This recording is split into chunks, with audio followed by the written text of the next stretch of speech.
Di masa seperti ini mungkin yang kita butuhkan adalah kembali ke akar. Dan bagi saya Sumatera Barat adalah akar dari Indonesia itu sendiri. Salah satu alasannya saya mendirikan namanya Sekolah Tanah Air, Pak. Itu arah dan tujuannya kemana? Pelajaran-pelajaran yang berkaitan dengan green jobs. Fokusnya memang akan ke sustainability, isu-isu lingkungan, dan memanfaatkan alam sekitar sebagai pengajaran. Karena bagi saya pendidikan itu bukan menyamaratakan, tapi menemukan formula yang tepat untuk satu anak. Betul. Gitu. Kalau di pemerintahan sekarang dibagi ada mendirikan MBG, makanan bergizi gratis ini ya kan. Ya, saya cukup setuju dengan bagaimana memberikan makanan bergizi bagi yang membutuhkan gitu. Bahkan negara maju juga udah melakukan itu. Tergantung pelaksanaannya, Pak. Dan beberapa wilayah memang punya rekam jejak yang kebanyakan kayak kita lihat di beritanya memang nggak bagus gitu, Pak. Dan ada anak muda sekarang yang memperhatikan pendidikan loh, yang seperti Rian mau ke desa-desa gitu loh. Mungkin seperti kata Bung Hatta juga ya, bahwa Indonesia terang itu bukan karena obor di Jakarta, tapi karena lilin-lilin yang senantiasa menyala di desa gitu, Pak.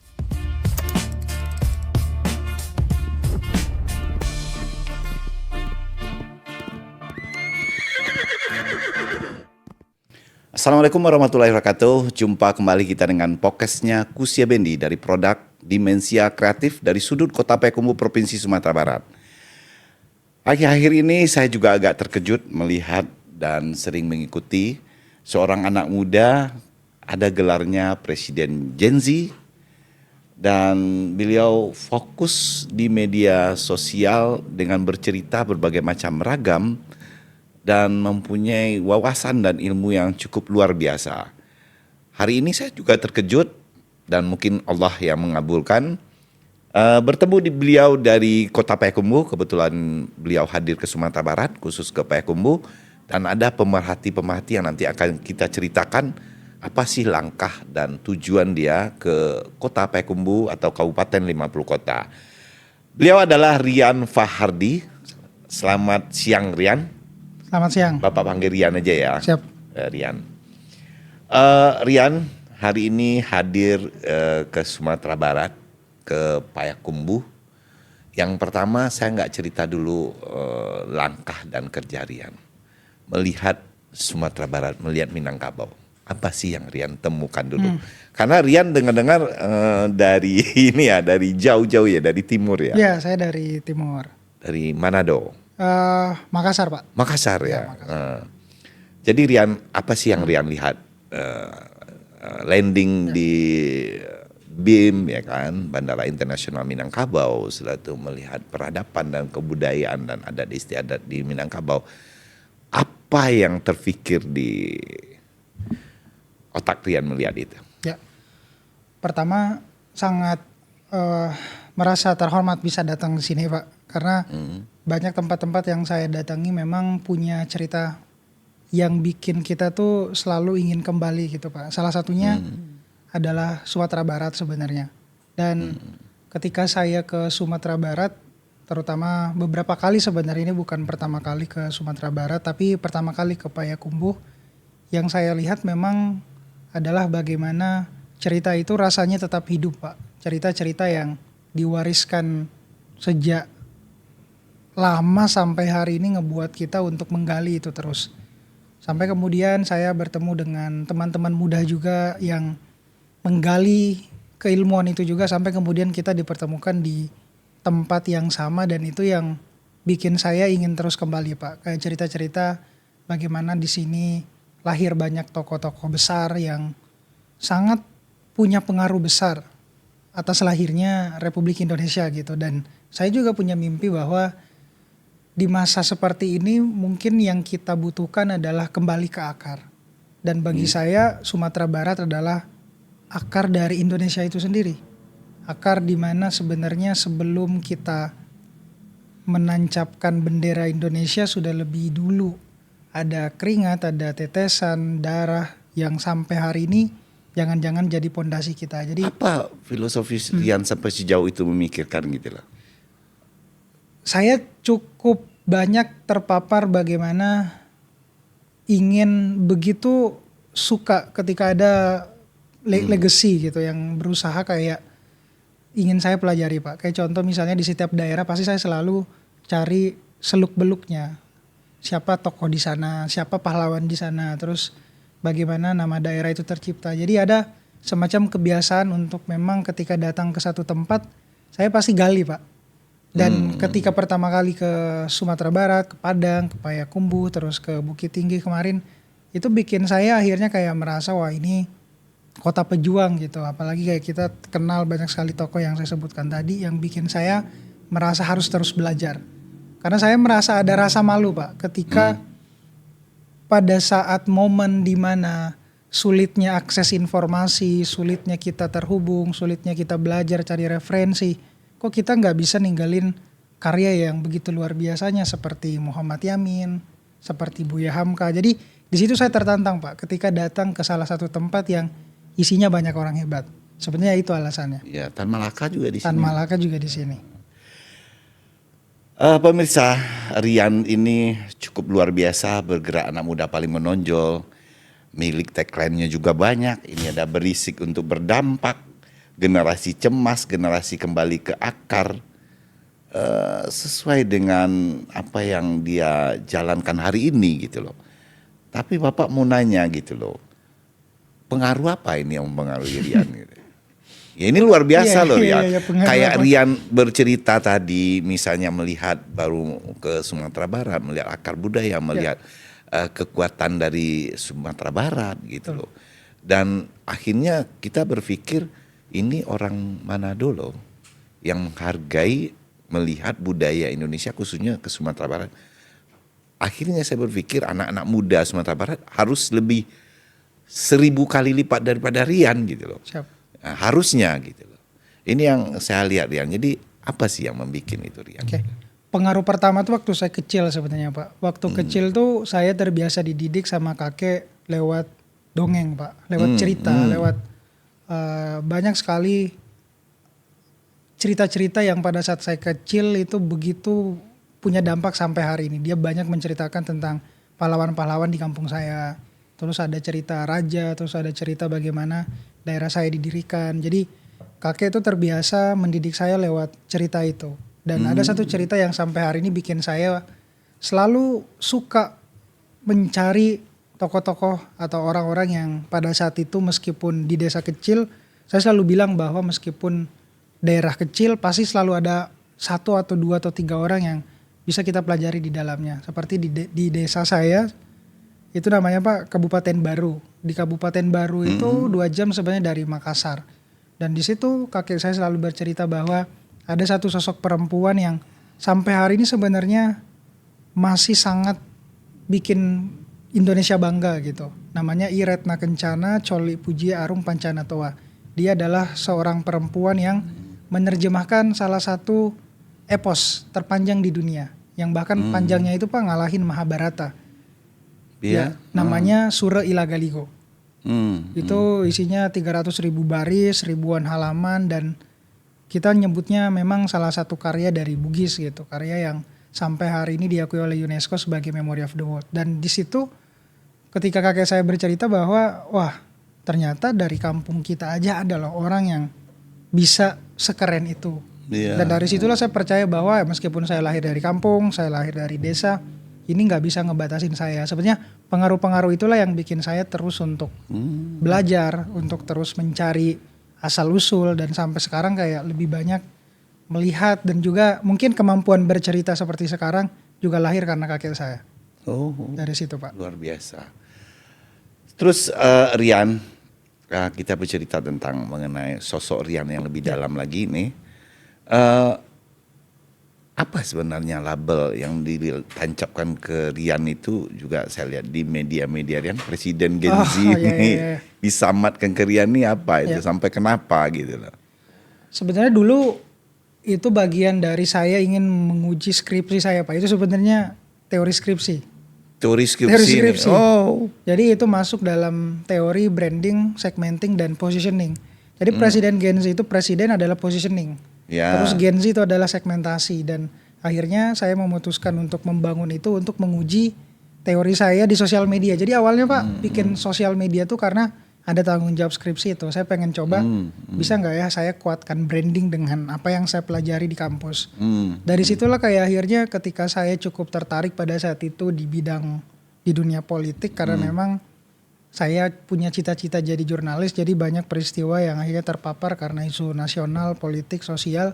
Disitulah saya berpikir pada saat itu kayak posisi apa ya di negara kita yang kayaknya kalau saya ngomong semua orang dengar gitu pada saat itu. Meskipun awalnya cuma bercanda.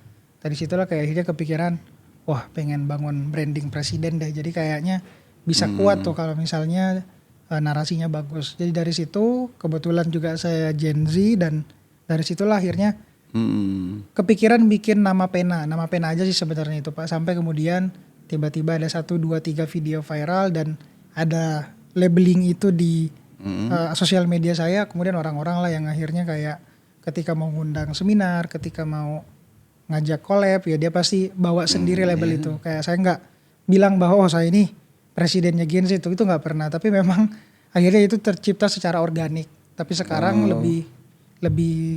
lebih apa ya, udah nggak terlalu mainin citra seperti itu karena memang pengen fokus gimana caranya membesarkan nama sendiri gitu dengan tanpa label-label apapun.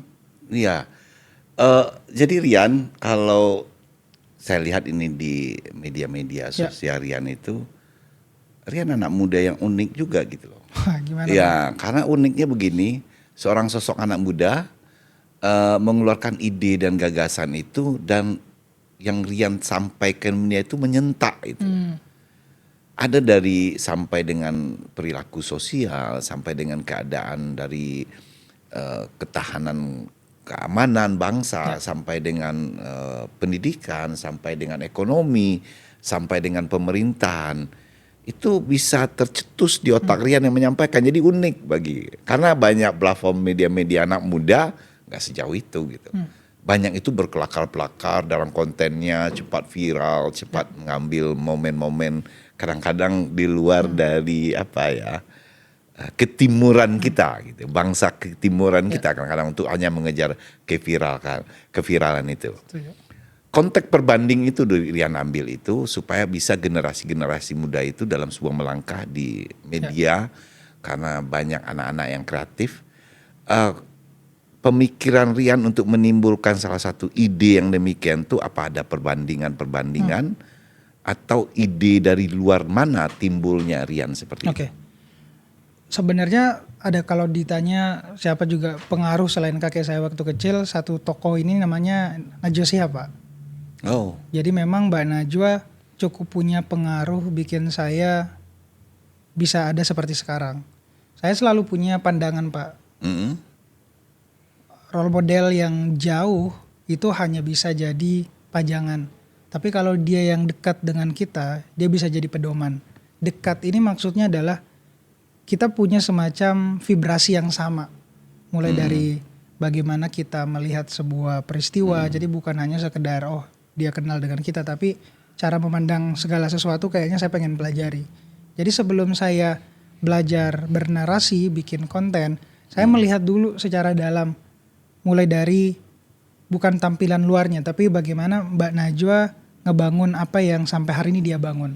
Saya ikuti Pak, bagaimana dia bangun narasi, bagaimana dia bangun program Mata Najwa, bagaimana dia bikin media dan komunitas. Jadi dari situ pelan-pelan akhirnya luarnya juga ternyata ngikut gitu. Jadi akhirnya keciptalah bagaimana saya menyampaikan segala isu itu memang ada nilai-nilai jurnalisme di dalam sana, mesti cover both side, terus bagaimana caranya juga saya sebagai orang Bugis itu sangat menjunjung tinggi ketimuran. Jadi makanya saya punya slogan debat tetap pakai adab di akhir. Jadi memang bukan hanya sekedar memanfaatkan emosi orang lain kemudian akhirnya ya udah kita biarin gitu. Meskipun di awal itu juga jadi tantangan bagi saya Pak, kreator yang tiba-tiba muncul, tiba-tiba rame. Ada aja yang bikin saya tuh reaktif dan menurutku pada saat itu ini kayaknya fase normal.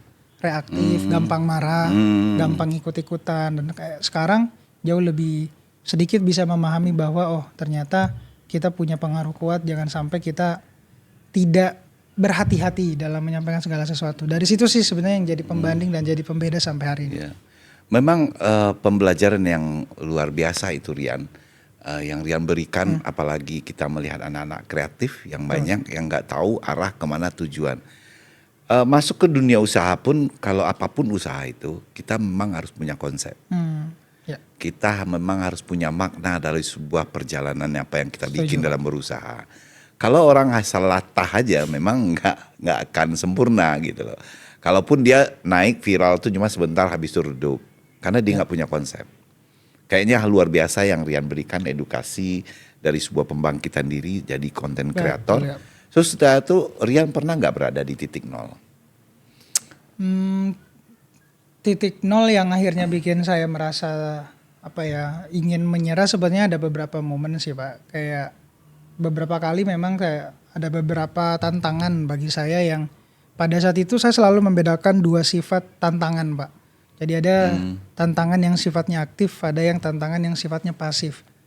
Beruntungnya dalam hidup saya belum terlalu banyak saya mendapatkan tantangan yang sifatnya pasif, yang tiba-tiba datang gitu pakai ada cobaan yang kayaknya tiba-tiba datang gitu. Itu alhamdulillah nggak terlalu. Tapi saya membiasakan diri saya di titik nol itu dengan membuat tantangan aktif Pak. Maksudnya apa? Maksudnya saya terbiasa membuat sebuah pressure ke dalam diri saya untuk terus berkembang.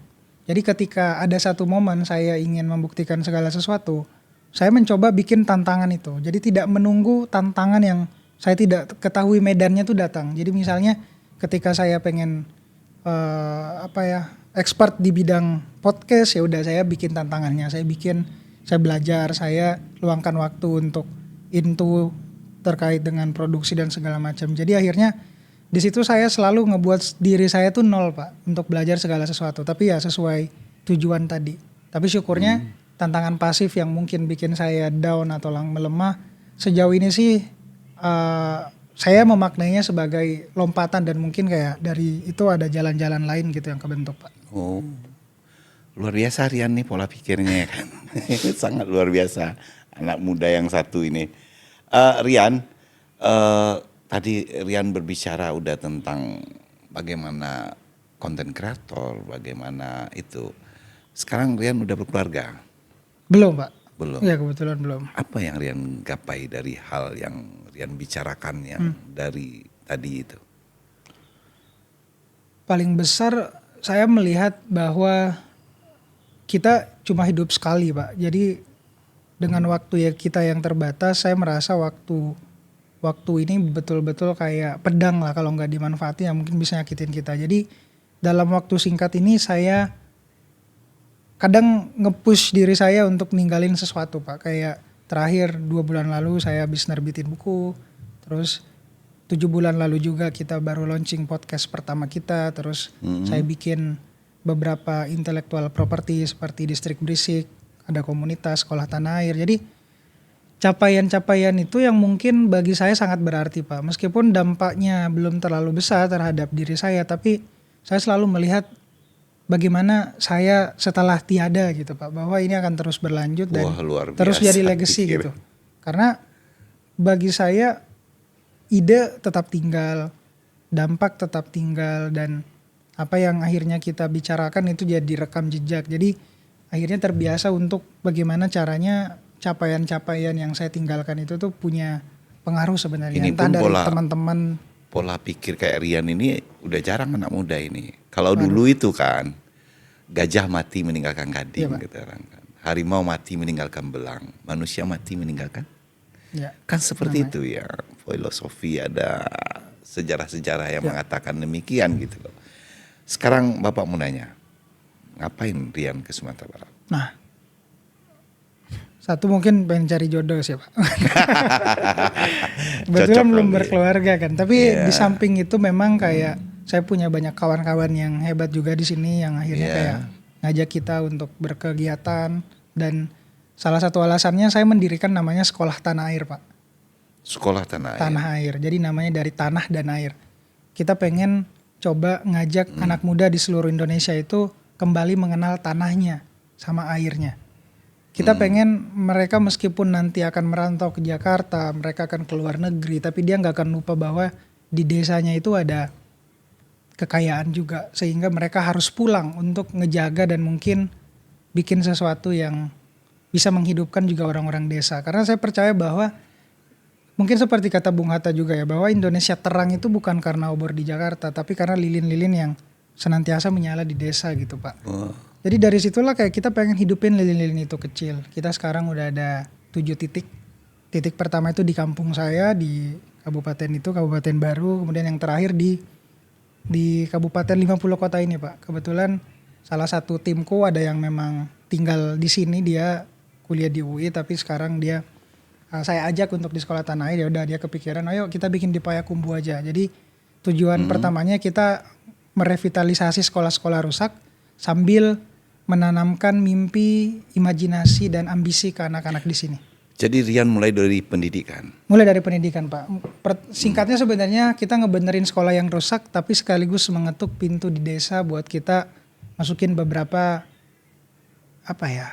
niat baik kita lah buat terutama nguatin kecintaan mereka terhadap tanahnya sama airnya tadi. Iya, kalau dilihat dari Rian memperhatikan desa, Rian melihat pembangunan infrastrukturnya, atau kemampuan akademik dari seorang guru untuk mengajar, atau murid-murid di daerah-daerah yang tertinggal, boleh dikatakan desa-desa itu, yang akademiknya belum tercapai dengan target nasional.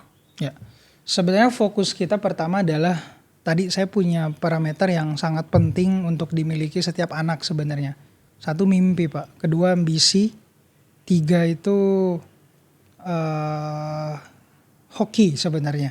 Nah hoki ini nih bisa dicapai kalau sebenarnya kita juga usaha buat ngecapai itu. Nah dengan adanya sekolah tanah air kita pengen ngasih kesempatan buat anak-anak di desa yang jauh mungkin pandangannya untuk ngebuka bahwa mereka berhak loh untuk bermimpi menjadi apapun gitu.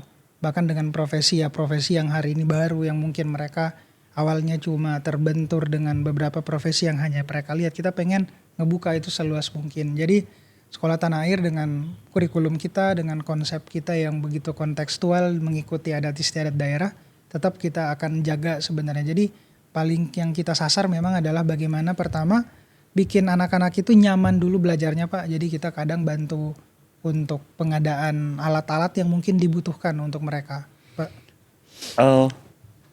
Dari hal Rian seorang anak muda memikirkan pendidikan mulai dari sekolah dasar itu, tentu Rian melihat ada kekurangan yang masih ada di Indonesia. Betul Pak. Tentu di sini kita lihat masih ada kekurangan pemerintah dalam menyiapkan sarana dan prasarana. Apakah juga berpikiran pendamping dari Rian yang lakukan itu pendamping pikiran tadi?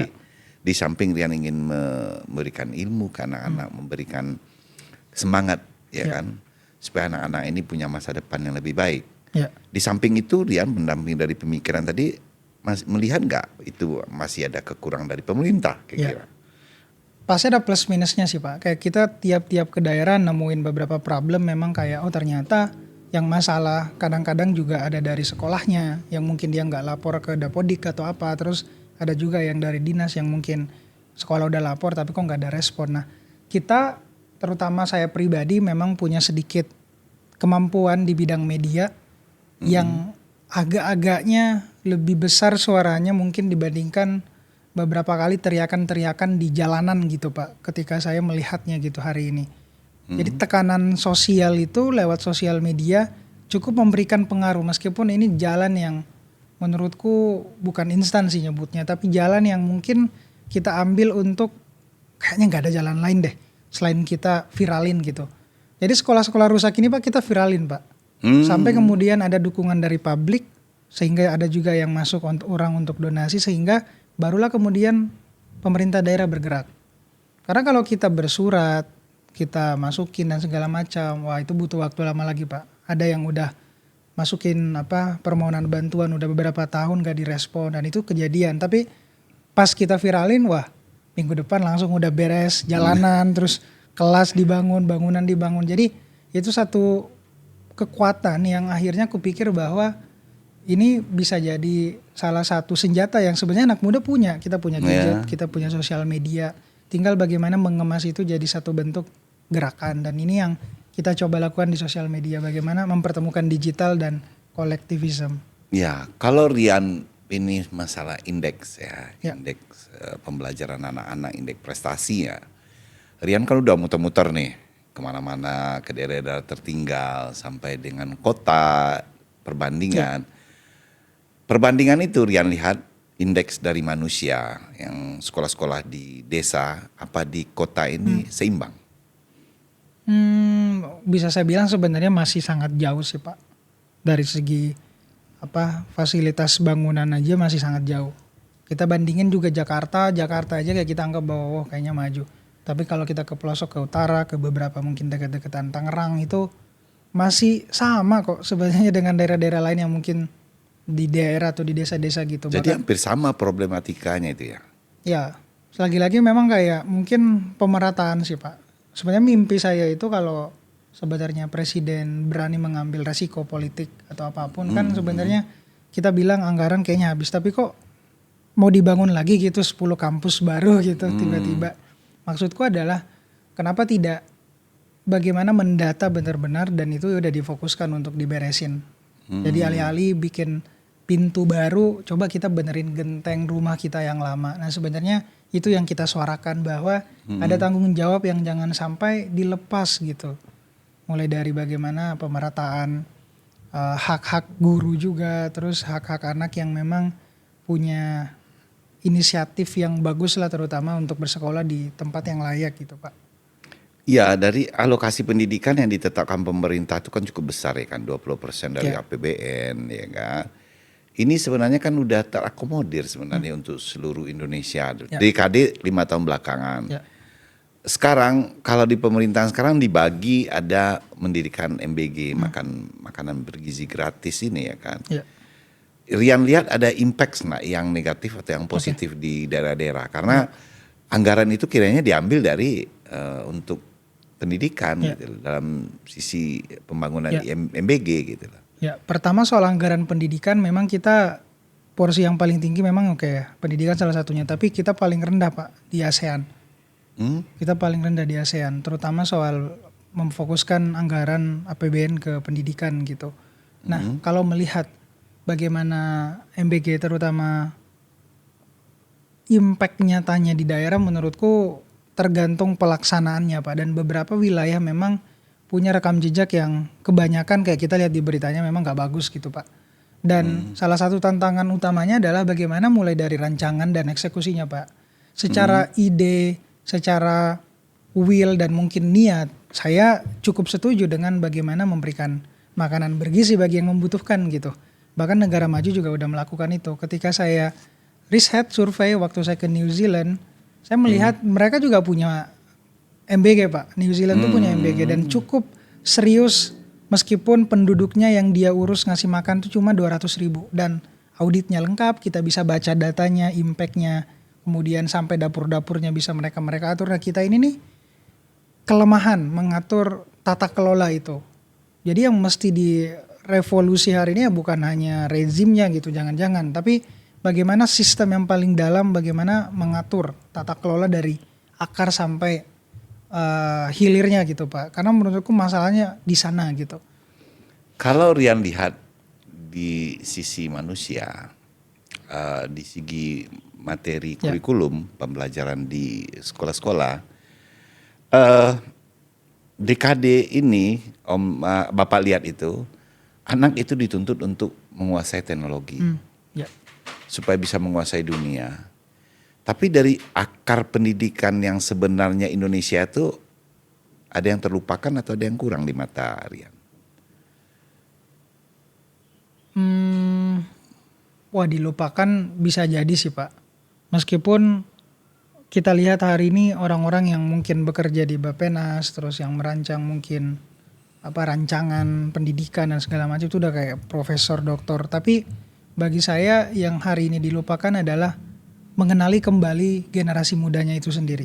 Kebanyakan kita selalu mengambil contoh yang sebenarnya tidak sesuai dengan apa yang kita terapkan Pak. Jadi kebijakannya akhirnya salah. Ya pinter ya. Kayak pinter Rian menangkapnya apa yang aku bicarakan itu. Kayak kita misalnya belajar sampai Finland, ngelihat dan segala macam. Padahal ya kalau kita ke Minang aja ya mereka sebenarnya udah cukup banyak sekali filosofi di sana Pak. Salah satunya mungkin hari ini yang agak hilang tuh ya masalah karakter sama adab sih Pak. Jadi Rian tadi itu yang Bapak alami. Mungkin orang tua Rian mungkin bisa dulu bercerita kalau di Ya. kampung itu pembelajaran di kampung Rian nanti itu dulu itu apa sih pembelajaran? Siap. Kalau bagi Bapak itu setuju kita meningkatkan sumber daya manusia Ya. dengan ingin menguasai teknologi, menguasai dunia. Tetapi ada satu yang bagi Bapak pemikiran landasan kita keindonesiaan sehingga apapun yang tadi Rian diceritakan itu menempatkan manusia-manusia Indonesia itu boleh dikatakan selalu ada apa ya, kalau bahasa kasarnya janganlah gak enak ya kan. Artinya ada hal yang gak tepat Ya. di sana. Apa Rian? Kalau dulu itu kita belajar PMP Rian. Pendidikan moral Pancasila itu adalah akar budaya bangsa kita. Karena di PMP itu Rian mengalami itu. Enggak mungkin belum ya, udah hilang ya. hilang. PMP. Jadi kalau Rian pemerhati pendidikan, Bapak ingin menyuarakan. Siap. Karena PMP itu Rian, pelajaran pendidikan moral Pancasila itu adalah berdampingan dengan kurikulum agama. Agama kita dalam mempelajari tentang keagamaan kita masing-masing. Di sekolah itu baik dia Kristen, Hindu, Buddha, Islam, ya kan. Tetapi dari penjawatan itu toleransi, adab istiadat, pemahaman itu bersosial dengan masyarakat itu di PMP. PMP itu nggak ada lagi gitu loh. Ya. Sehingga butir-butir pemahaman 36 butir-butir penghayatan dan pengamalan Pancasila yang dirangkum dari pendidikan itu yang hilang di Indonesia. Betul, Pak. Sehingga itu yang Rian ngomong tadi, karakter anak-anak tidak kita temukan lagi, mentality anak-anak tidak ada lagi. Kita orang timur berbeda dengan orang yang lain gitu loh. Ini bangsa kita dibungkus oleh itu. Itu yang nggak ada Rian. Kalau Bapak menyarankan Rian ada pemerhati nanti bicarakan itu di tingkat nasional. Kembalikanlah pembelajaran itu dasar kebangsaan kita harus dipelajari. Dasar kebangsaan. Sekarang dasar kebangsaan kita apa sih yang dipelajari? Sekarang rasa malu apa sih yang ada? Di PMP itu ada rasa malu. Ketemu dengan orang tua yang lebih tua dengan kita kayak gini. Ketemu dengan guru kayak gini. Ada dulu yang diajarkan kita itu moralitas, etika yang membentuk karakter kita.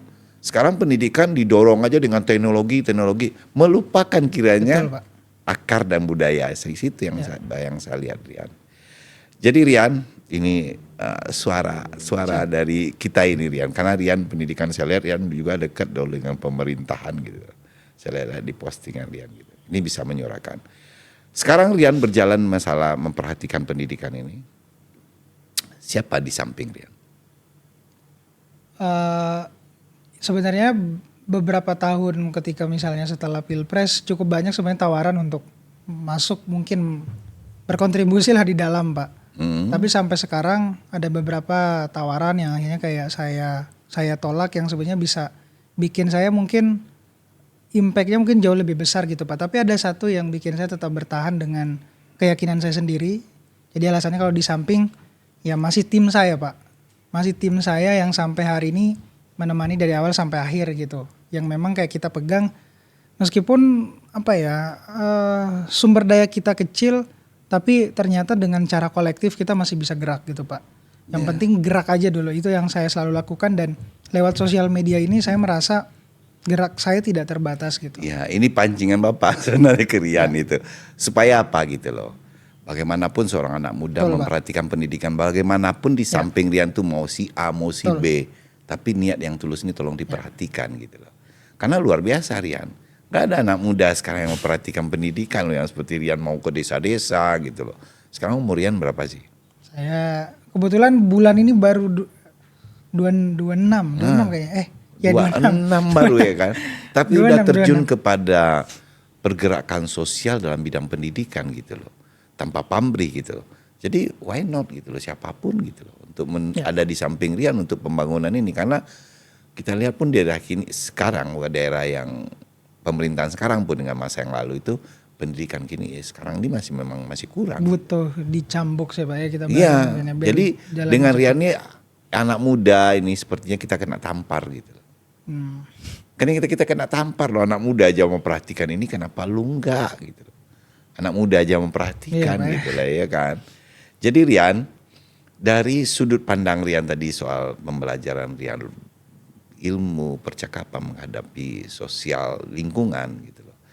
Tapi pandangan seorang ibu, yang ibu Rian adalah seorang guru, ini juga mempengaruhi Rian. Wah ya, Betul Pak, sangat mempengaruhi. Jadi ibu saya guru, terus kakek saya pengawas guru, nenek saya itu kepala sekolah Pak. Oh, Kepala keluarga sekolah guru. Iya, keluarga guru-guru. guru-guru semua. Jadi tahu ya Betul. seluk-beluk gimana. Jadi akarnya memang guru Pak. Iya, iya. Meskipun kayak saya nggak ngajar secara formal, tapi ya saya menganggap di sosial media itu satu follower satu murid. Itu filosofi Iya. saya. Jadi setiap ada view itu sebenarnya orang-orang belajar sesuatu dari kita.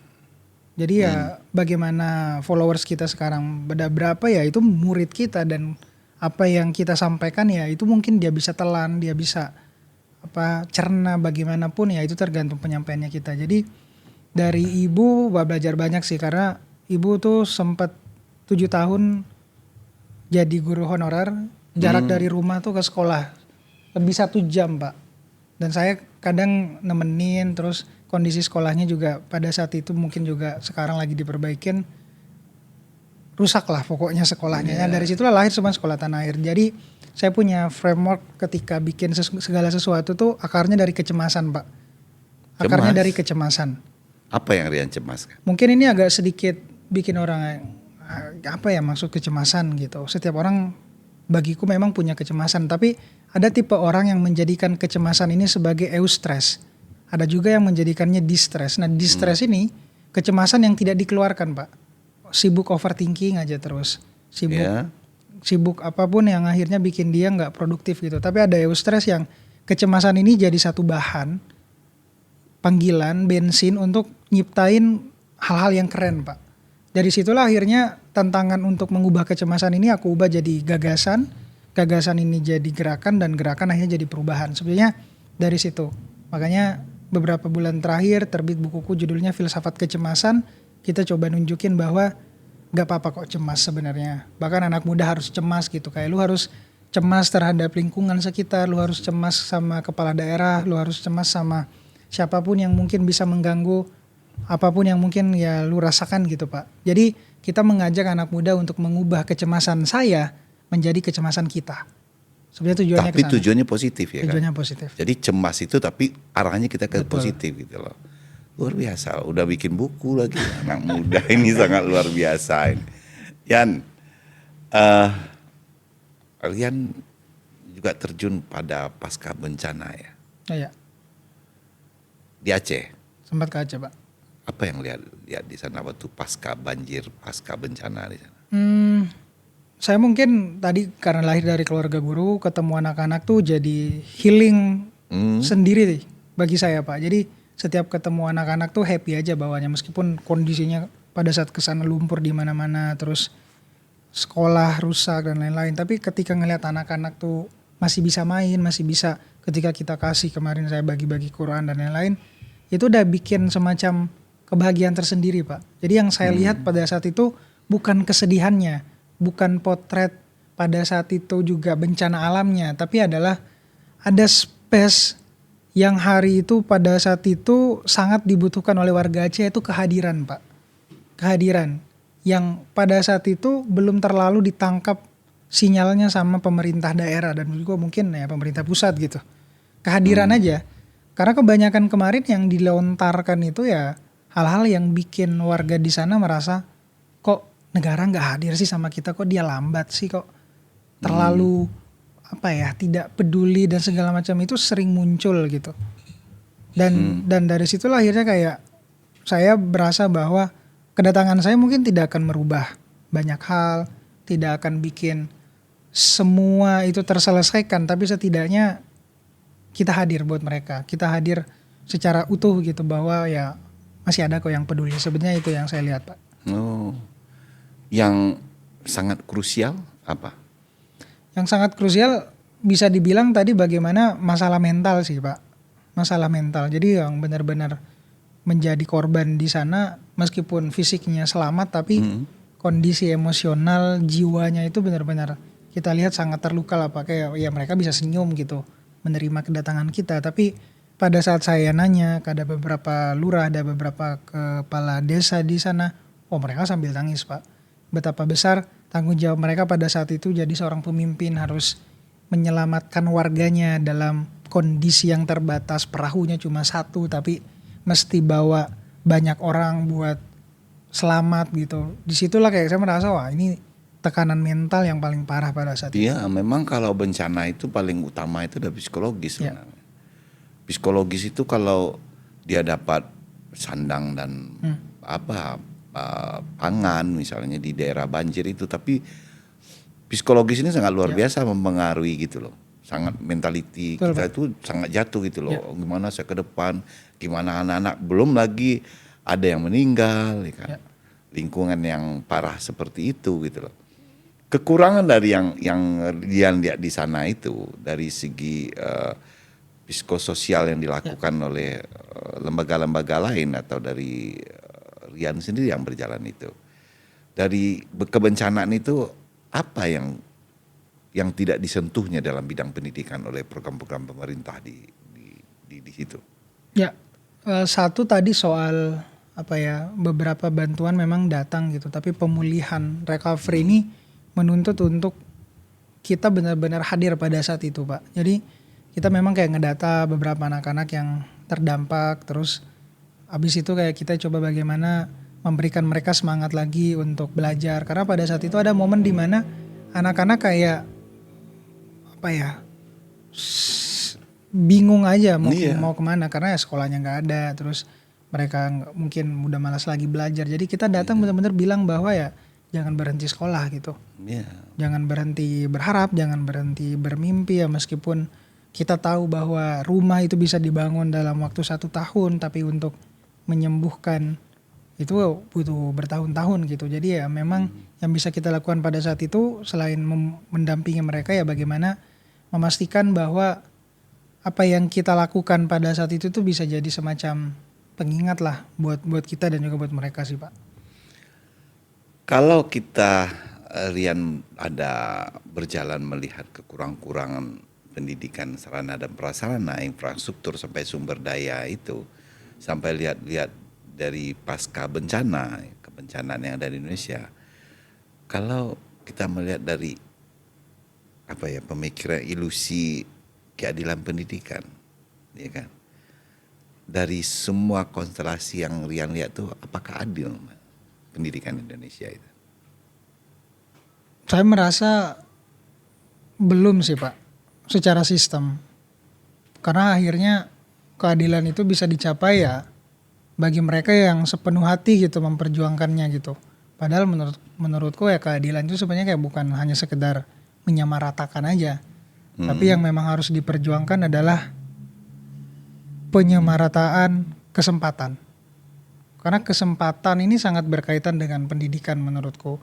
Jangan sampai ya kita yang mungkin hari ini belum ada listrik nggak berani lagi gitu bermimpi jadi presiden.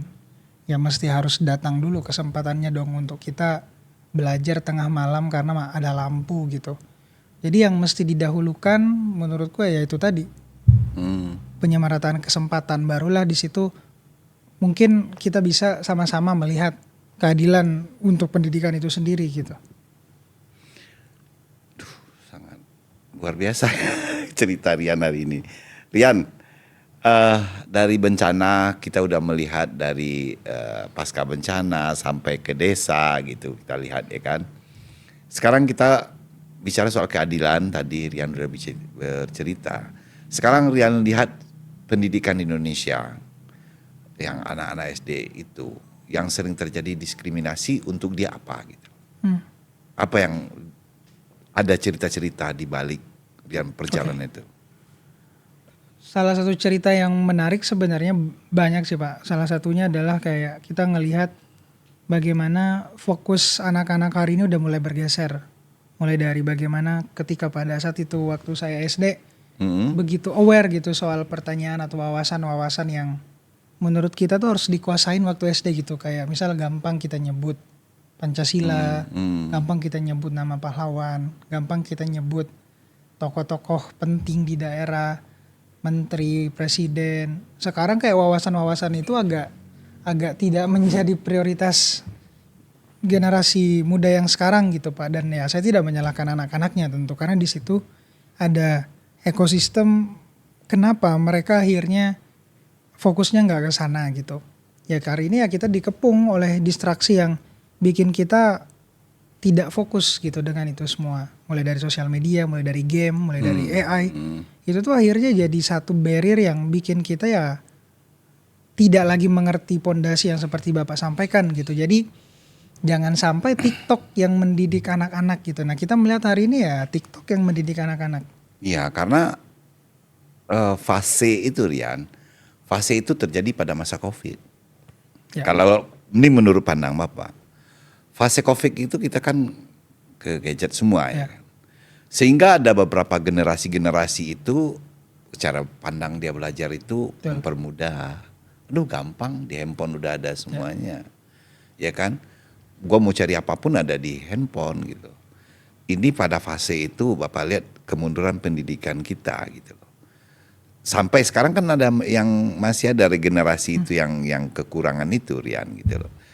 Tapi Rian di dalam hal yang kita bicarakan dari soal pendidikan ini dari hulu ke hilir, Rian sebagai pemerhati mungkin juga bisa menjadikan sebuah bola pemikiran nanti Rian ketemu di Jakarta.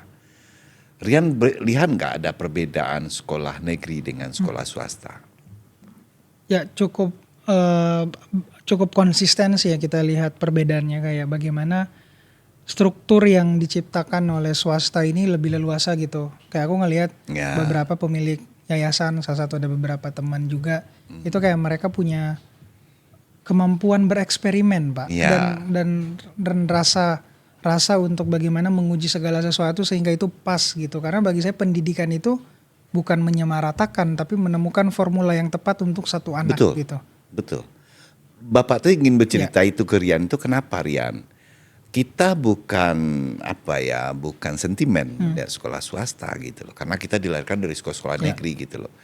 Sekarang kalau ke Bapak lihat itu, mohon maaf ya, bagi yang negeri ini ya, mutu itu udah menurun. Karena sekarang dikuasai swasta. Karena sarana dan prasarana infrastrukturnya swasta bisa gitu loh.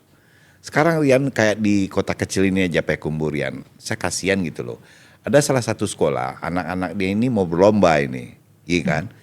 Ada 10 orang, tapi di anggaran itu hanya 4 orang. Yang 6 orang kalau dipungut, sekolah jadi masalah. Iya kan? Tidak dipungut, orang tua dia menuntut untuk mengikuti anaknya untuk lomba gitu loh. Akhirnya dengan negosiasi orang tuanya berangkat sendiri. Tahu nggak yang juara itu anak yang mana? Anak yang itu kan? Yang nggak iya kan? Yang nggak terdaftar ini loh yang juara gitu. Jadi segala sesuatu itu kita belum tentu menentukan, tapi guru tuh udah punya ambang batas, udah ada punya perhitungan di situ ya kan. Ini yang akan diberangkat. Melihat itu Rian, ini kan jadi problematik kita kekurangan di negeri. Ya kan? Jadi kekurangan di negeri. Harusnya pemerintah pusat melihat gitu loh. Karena kita pun terbatas. Karena kan terbatas anggaran. Di sekolah kita kan terbatas anggaran. Tapi keterbatasan anggaran itu membuatkah anak-anak didik kita itu terbatas dalam mendapatkan ilmu? Enggak kan? Dan ini mungkin juga jadi referensi Rian nanti untuk bertemu di Jakarta bercerita ini gitu loh. Rian, tadi Rian ada ngomong masalah sekolah tanah air, ya kan? Yang Rian dirikan itu arah dan tujuannya kemana? Atau sistem sekolahnya apa gitu? Sebelum ke sistem, sebenarnya akarnya itu Pak, saya sangat mengidolakan salah satu tokoh yang mendirikan Taman Siswa. Oh. Ya, Taman Siswa di Jogja. Sampai kemudian akhirnya kepikiran bikin sekolah tanah air itu. Dari situlah akhirnya lahir ya pemikiran-pemikiran yang akhirnya bikin kita untuk mendekatkan anak-anak kembali ke akarnya tadi. Dan sistemnya sekarang karena kita masih belum punya sumber daya yang besar. Jadi kita mulainya dari kolektif Pak. Memang tujuan kita nanti itu akan mendirikan sekolah fisik sendiri yang memang itu akan mencoba mengajak anak-anak kembali belajar tentang ilmu tanah dan ilmu air gitu. Dan di situ juga kayak kita coba ingin menunjukkan tentang pelajaran-pelajaran yang berkaitan dengan green jobs. Fokusnya memang akan ke sustainability, isu-isu lingkungan, dan memanfaatkan alam sekitar sebagai pengajaran. Mungkin ini nggak lepas dari pengajaran tentang Minang juga Pak ya, alam tak gampang jadi guru gitu. Oh, pintar. Jadi kita udah belajar akhirnya peribahasa orang Minang masuk ke ini. situ Pak. Jadi sebenarnya pondasi-pondasi itu yang kita kuatkan sehingga nanti juga jadi sistem yang harapannya bisa menguatkan pondasi anak-anak generasi muda sekarang lah Pak. Sebenarnya ke sana. Rian, ini buat yang menonton podcast Kusia Bendi ini dan merasa mungkin aku pengen ya kayak meniru gaya Rian, Ya. kayak ingin bertalenta kayak Rian, gitu. Tapi nggak tahu mulai dari mana, ya kan? Apa langkah yang paling kecil dan konkret yang bisa mereka lakukan gitu loh? Ya. Ini untuk menginovasi dan mengedukasi anak-anak Oke. Gen Z ini.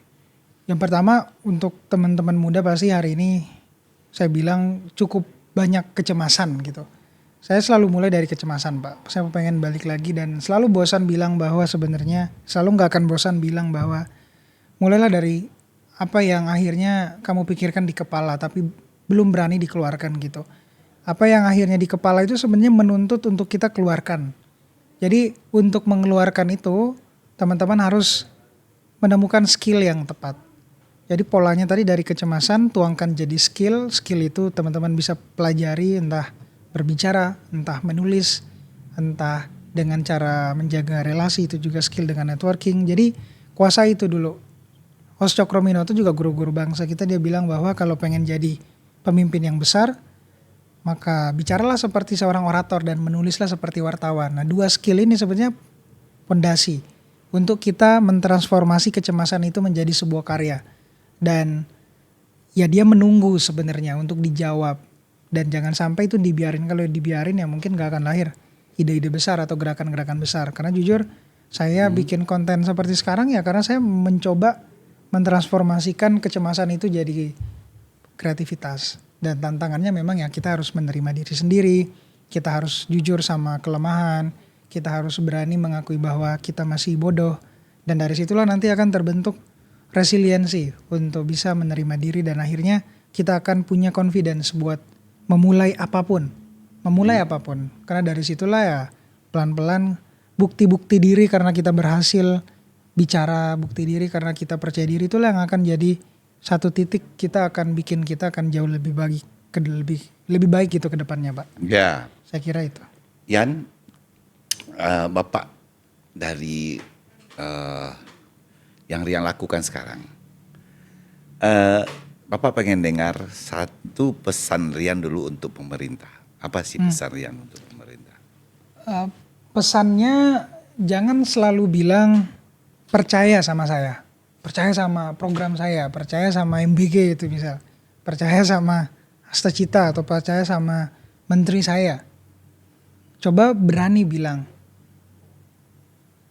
saya percaya ke anak muda gitu.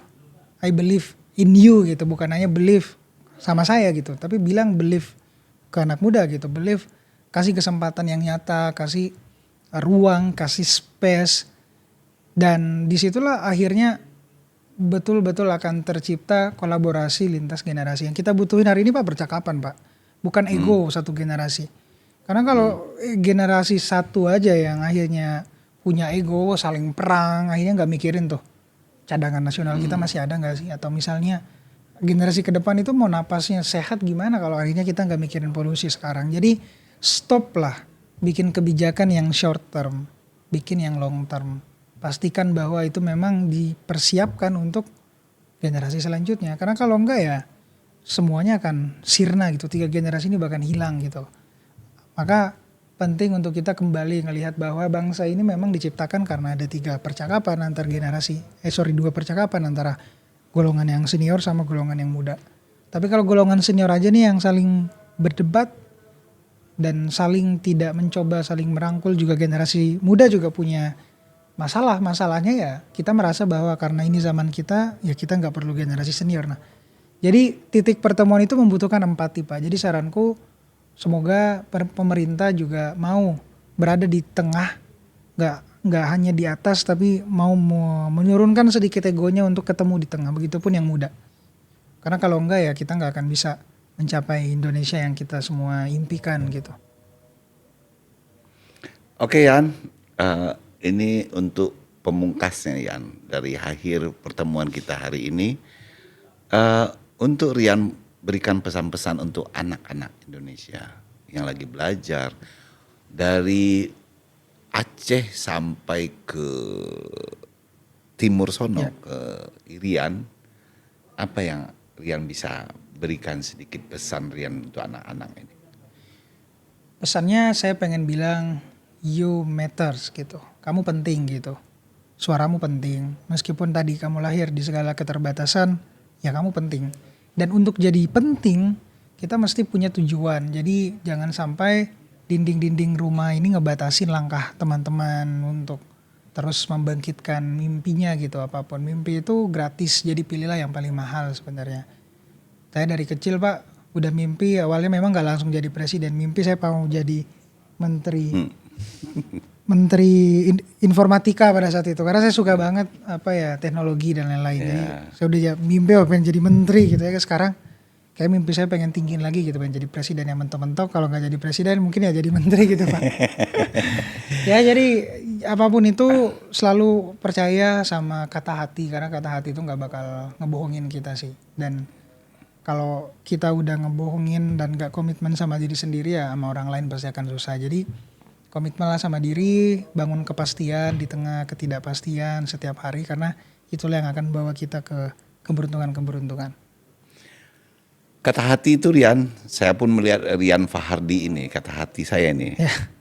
Rian untuk tahun-tahun ke depannya akan menjadi orang yang berguna, Amin Pak. orang yang sukses di Indonesia. Siap. Ya kata hati tadi, Ya. saya meyakini itu Rian akan ikut membangun bangsa Indonesia ini ke depannya. Amin, siap, makasih. Rian, terima kasih atas kehadirannya di podcast Kusia Bendi, Rian. Selalulah Rian ikuti dan kritik ya. Siap. Kita nanti komunikasi. Bagaimana dari sudut kota kecil ini kita punya media supaya hendaknya luar bisa biasa, Pak. Ya. mengindonesia. Rian, sekali lagi Rian terima kasih kehadirannya. Nanti Rian kembali ke kampung halaman, titip salam dari saya untuk keluarga Rian yang berada di sana. Dan kalau mudah-mudahan kalau Allah mengizinkan dapat jodoh lah orang Minangkabau. Balik lagi Pak nanti kayaknya. Ya terima kasih ya Rian ya. Baik penonton Kusia Bendi dimanapun Anda berada. Jangan lupa selalu ikuti ya podcastnya Kusia Bendi. Kalau di YouTube itu Dimensia Kreatif, Instagram, TikTok, dan Facebook. Dan untuk bagi pengusaha-pengusaha atau pemerintahan, BUMN, BUMD mau mengiklankan, speks iklan kita sediakan di Kusia Bendi ini supaya bisa membangun industri media di Sumatera Barat, di Indonesia ini terus berjalan sebagaimana mestinya yang kita cita-citakan bersama. Terima kasih Rian, terima kasih pemirsa. Saya sudahi dengan wassalamualaikum warahmatullahi wabarakatuh.